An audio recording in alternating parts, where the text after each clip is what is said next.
Empecemos el estudio de esta semana hablando del sentido de la vida. ¿Qué hacemos en este mundo? ¿Ya te has preguntado eso alguna vez? ¿Para qué nacimos? ¿Somos seres reales o imaginarios? ¿Somos frutos de la casualidad? ¿Por qué estamos en este mundo? Bueno, solo hay dos posibilidades, dos puntos de vista válidos, porque la verdad es que nadie puede negar la realidad de nuestra existencia, aunque los filósofos se deleiten en jugar con palabras. Tú estás allí, escuchándome. Tú sientes dolor, sufres, tienes hambre, sed, frío, calor. Tú eres un ser real. Nadie puede negar tu realidad. Entonces viene la pregunta, ¿y cómo apareciste en el mundo? ¿Por qué estás vivo? ¿Por qué estás ahí? Ahora, esto es vital, porque si eres un educador, y de cierto modo todos lo somos, los padres, los profesores, los líderes en diferentes aspectos de la vida, y todo ser humano es un educador. Por eso Pablo, escribiendo a los romanos, dice que nadie vive para sí y nadie muere para sí, porque todos ejercemos una influencia en el ambiente donde nos movemos. Somos educadores. Entonces, si somos educadores, tenemos que preguntarnos cuál es el punto de vista de Dios. Especialmente cuál es el punto de vista de Dios con relación al sentido de la vida, porque estamos en este mundo. Tenemos que tener conciencia de eso. Y leamos entonces lo que dice el Salmo 53, versículos 1 y 2. Dice el necio en su corazón: no hay Dios. Se han corrompido e hicieron abominable maldad. No hay quien haga bien. Voy a ir comentando el texto.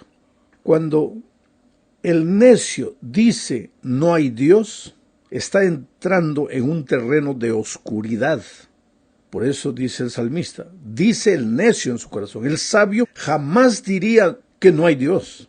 Negar la existencia de Dios y consecuentemente negar que estamos en esta vida porque Dios quiso, eso es necedad para David. Y David escribió por revelación del Espíritu Santo, inspiración del Espíritu.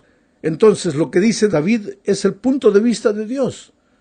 Y Dios dice que cuando alguien niega la existencia de Dios, se vuelve un necio. ¿Y cuál es la consecuencia de esa necedad? Corromperse. Se han corrompido. Hicieron abominable maldad. No hay quien haga el bien.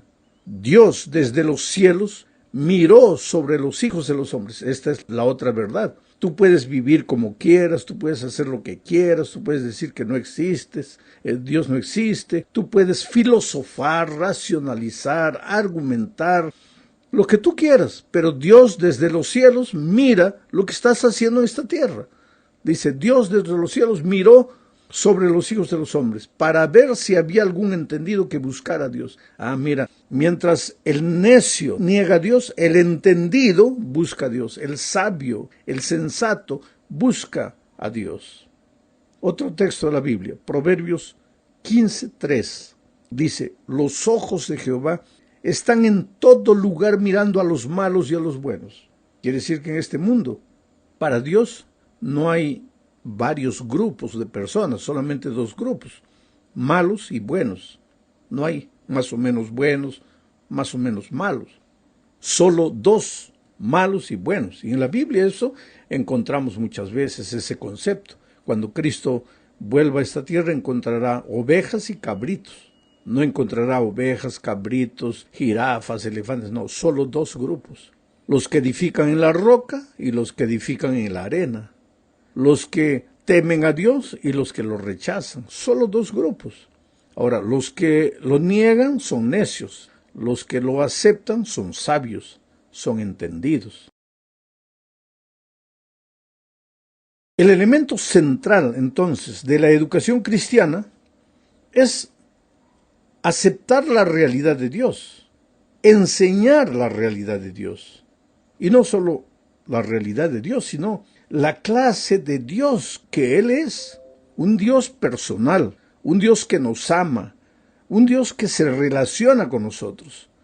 Es un Dios de milagros, porque al estudiar toda la Biblia tú vas a encontrar eso, que es un Dios de milagros, que muchas veces cuando Él desea, porque Él estableció las leyes, Él las respeta, pero muchas veces cuando Él desea puede inclusive romper las leyes de la naturaleza, como en el caso de la concepción virginal de Jesucristo. Ahora, el educador cristiano debe entender este primer concepto. Dios es una realidad, es un Dios personal, un Dios que ama a los seres humanos, un Dios que se relaciona a los seres humanos, un Dios de milagros. Esta enseñanza de la cosmovisión es especialmente aplicable a nuestros días porque el mundo intelectual en nuestros días en su mayoría enseña abiertamente, sin medias tintas, la cosmovisión atea y naturalista y afirma, equivocadamente claro, que la ciencia lo apoya. Y tú sabes que hay en muchos países inclusive que ya no se quiere que se enseñe creacionismo, solo evolucionismo. Esto es interesante, voy a comentar de esto un poco más adelante. Vamos ahora a la segunda parte de este comentario. Aquí comentaremos un poco la pregunta de Leibniz. ¿Quién fue este hombre? Fue un pensador, un filósofo alemán del tiempo del racionalismo. Él se hizo una pregunta interesantísima. ¿Por qué, dijo él, por qué hay algo en lugar de nada? Linda filosofía, ¿no? Juego de palabras. Los filósofos tienen la cualidad de usar las palabras, mezclar conceptos para finalmente llegar a la duda y confundir al ser humano. Pero hay pensadores, hay que respetarlos, hay que analizarlos. Entonces él hace una pregunta, pero una pregunta sincera, nacida de tanto estudio, de tanta manera, de tanto raciocinio. Y él dice, ¿por qué hay algo en lugar de nada? Ahora vamos a ver cómo la Biblia responde a esta pregunta. O sea, ¿qué es lo que Dios dice a través de su palabra? Primero, la pregunta, ¿por qué hay algo en lugar de nada? Génesis 1:1 dice, porque en el principio creó Dios los cielos y la tierra. Por eso hay algo en lugar de nada. Otro texto más, Juan 1:1-4, dice, en el principio era el Verbo, era Dios, y el Verbo era con Dios, y el Verbo era Dios. Este era en el principio con Dios. Está hablando de Jesucristo. Todas las cosas por Él fueron hechas. Sin Él nada de lo que ha sido hecho fue hecho. En Él, en Cristo, el Dios, el Verbo, estaba la vida. Y la vida era la luz de los hombres. Esto es lo que la Biblia responde. Esto es lo que la Biblia dice como respuesta a la pregunta de Leibniz. Porque él se pregunta, ¿por qué hay algo en lugar de nada? Pues porque hay un Dios creador. Porque cuando no había nada, por la palabra de Dios fueron creados los cielos y la tierra. Por eso existe. Ahora, si tú no crees en Dios, responde la pregunta. ¿Por qué hay algo en lugar de nada? Ya no sabes qué responder. Ahí tienes que jugar con las palabras. Entras para aquí, entras para allá, y ahí llegas a conceptos que solo tú entiendes. Pero la vida es simple. ¿Para qué complicarla? ¿Por qué hay algo en lugar de nada? Porque hay un Dios creador. Entonces, ¿por qué existo en este mundo? Porque hay un Dios creador que permitió que yo viniese al mundo. Usó las leyes de la naturaleza, usó las leyes de la genética. Estoy aquí en el mundo. Tengo tendencias, tengo rasgos que mi raza me dejó como herencia, mis padres. Estoy aquí en el mundo con un sentido, porque aquí viene el asunto. Si Dios no existe, entonces todo es fruto de la casualidad, del acaso. Un día hubo una explosión cósmica, partículas salieron para todos los lados, una de esas partículas se transformó en la tierra, había barro, agua, todo mezclado, de repente apareció misteriosamente la vida en medio de ese lamazal, esa vida fue desarrollándose, se transformó en un renacuajo, y con el tiempo, millones de años, se transformó en un sapo, ese sapo un día se subió a un árbol y millones de años se volvió en un mono, y ese mono con millones y millones de años se transformó en un ser humano. Bueno, esa es una teoría interesante, interesantísima, porque yo por más que pienso no consigo entenderla. Ahora, existe otra posibilidad. ¿Por qué la vida existe? ¿Por qué yo existo? Porque hay un Dios de amor que me crió, que me trajo al mundo con un sentido, con un propósito. Ahora, yo personalmente prefiero ser fruto del amor de un Dios maravilloso que ser fruto de la casualidad. Yo soy descendiente de Adán y Eva. que descendiente de una forma invisible de vida. Quiere decir, hay que aceptar las cosas simples de la vida como Dios presenta esas verdades en su palabra. ¿Y qué dice el libro de Éxodo? El libro de Éxodo presenta la santa ley de Dios. Y en el corazón de la ley de Dios está el cuarto mandamiento, que habla no solo del sábado, sino habla del poder creador de Dios. Porque el sábado fue establecido justamente en celebración de la creación, en celebración de la maravillosa obra de Dios. ¿Y qué dice Apocalipsis? En Apocalipsis 14, 6 al 12, encontramos al ángel volando por el cielo para predicar el último mensaje al mundo, y ese mensaje tiene que ver con la creación. Vamos a ver eso un poco más adelante. Bueno, vamos ahora a la tercera parte. Aquí veremos un poco más la expresión cosmovisión bíblica. ¿Sabes? El deber del educador cristiano es entender lo que la Biblia dice al respecto de cualquier asunto. No importa la materia que tú enseñas, geografía, matemáticas, portugués, español, inglés, historia, lo que tú quieras. Tú tienes que prepararte para ser un buen profesor de historia, o un buen profesor de matemáticas, o un buen profesor de literatura. Tienes que ser, como educador cristiano, el mejor profesor en tu materia. Tienes que esforzarte y estudiar para eso. Pero no basta enseñar lo que el currículo dice. Es necesario que tú enseñes lo que la Biblia enseña al respecto de lo que tú vas a enseñar.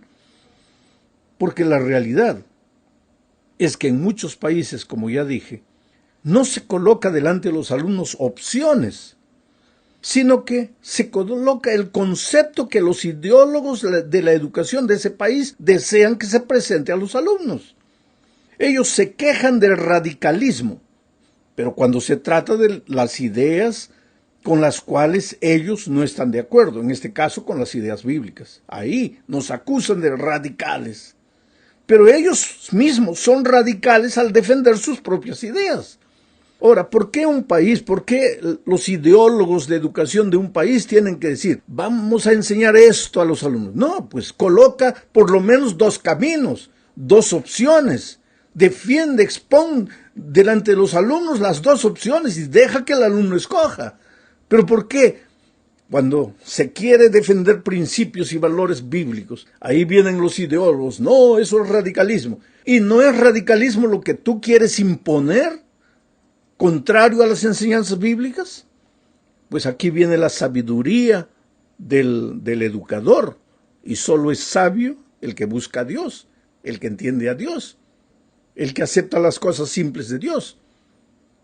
Enseña, tú como educador, todo lo que tengas que enseñar.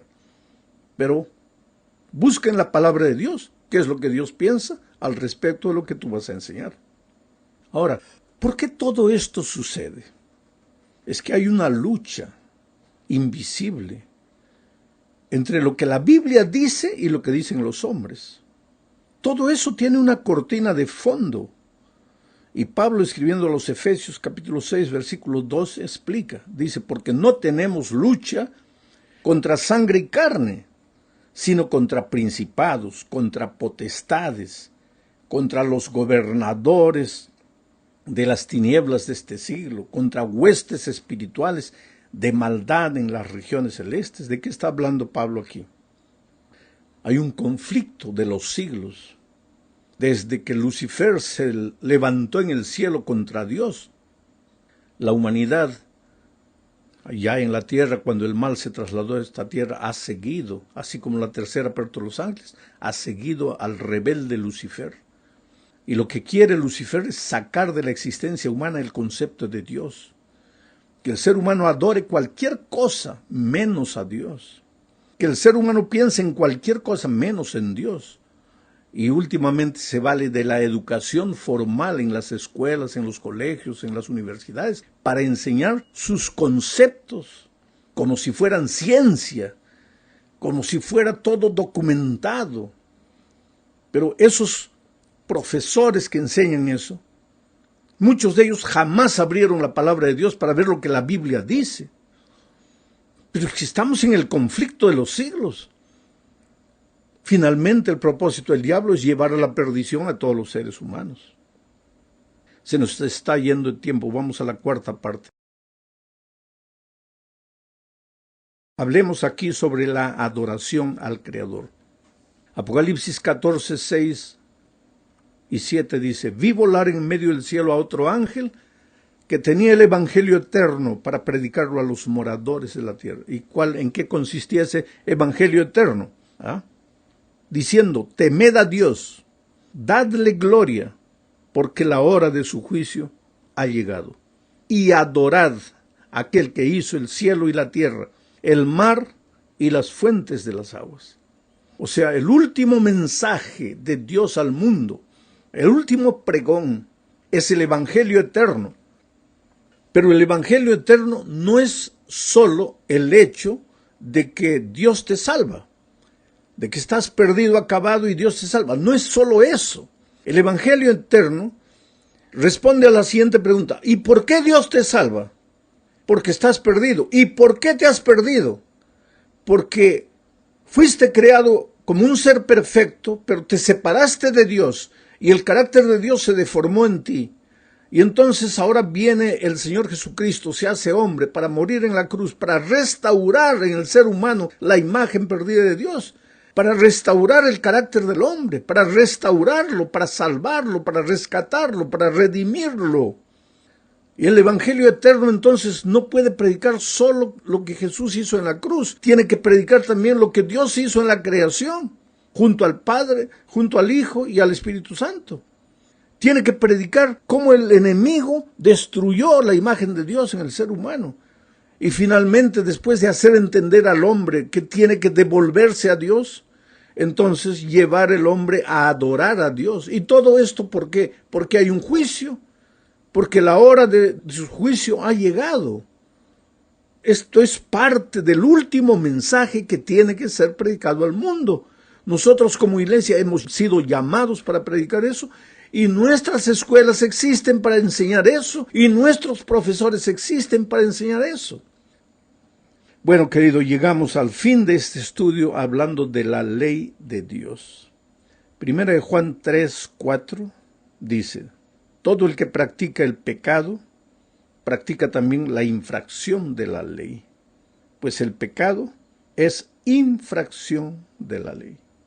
Ahora, si el pecado es infracción de la ley y la ley ya no existe, entonces ya no existe pecado, porque el pecado es la infracción de la ley. Y si no existe pecado, entonces Jesús nos va a salvar ¿de qué? Por eso, no es sabio decir que porque Cristo murió en la cruz, ya la ley llegó a su fin. Porque si la ley llegó al fin, entonces ya no existe pecado. Entonces, ¿para qué predicamos la gracia redentora de Cristo? ¿De qué nos va a salvar si no hay pecado? Si ya en la cruz terminó la ley y terminó el pecado. Entonces, todo el evangelio pierde sentido. Por lo tanto, la ley debe ser enseñada. Los principios, los valores de la ley deben ser enseñados. ¿De qué manera? Como un cerco protector de la vida del alumno, como un conducto de amor, un camino de amor que Dios establece para el ser humano. A mí me gusta, oye, yo soy un apasionado de la manera como Dios establece las cosas, porque Él no es radical, por mucho que hay gente que acusa, no, que la Biblia es radical, que Dios es radical. No, Dios dice: mira aquí los caminos que coloco delante de ti. A los cielos y a la tierra llamo por testigos, para que vean que hoy día estoy colocando delante de ti la vida y la muerte, la bendición y la maldición. Lo que la cosmovisión divina, lo que la Biblia enseña al respecto de la vida, y lo que los ideólogos, los seres humanos sin Dios enseñan. Yo te coloco las dos cosas delante de ti.